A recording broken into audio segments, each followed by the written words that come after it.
अम्मा जी अस्सलाम वालेकुम। वालेकुम अस्सलाम। क्या हाल है, ठीक हो?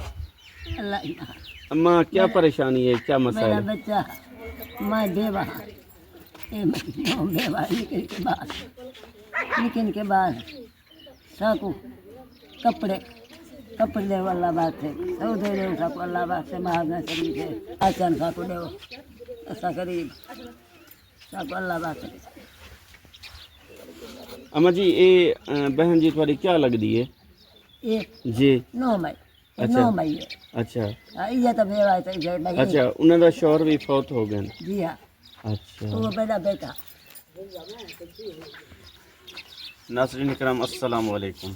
नाज़रीन इकराम, आपने इस पुअर फैमिली की रिक्वेस्ट सुनी है। ये अम्मा जी बेवा औरत हैं और ये बहन जो है ये भी बेवा औरत हैं। इनका शौहर जो है ये फौत हो गए हैं और ये छोटे छोटे बच्चे ये आप देख रहे हैं, ये यतीम बच्चे हैं। इनके पास जो है राशन नहीं है, तो इनको राशन की अशद ज़रूरत है। जो भी बहन भाई मेरा वीडियो देख रहा है उनसे गुजारिश है कि इस पुअर फैमिली, दुखी फैमिली के साथ ताउन फरमाएं। ये आपकी मदद और सदका व खैरात की हकदार हैं और आपकी मदद की इंतज़ार में हैं।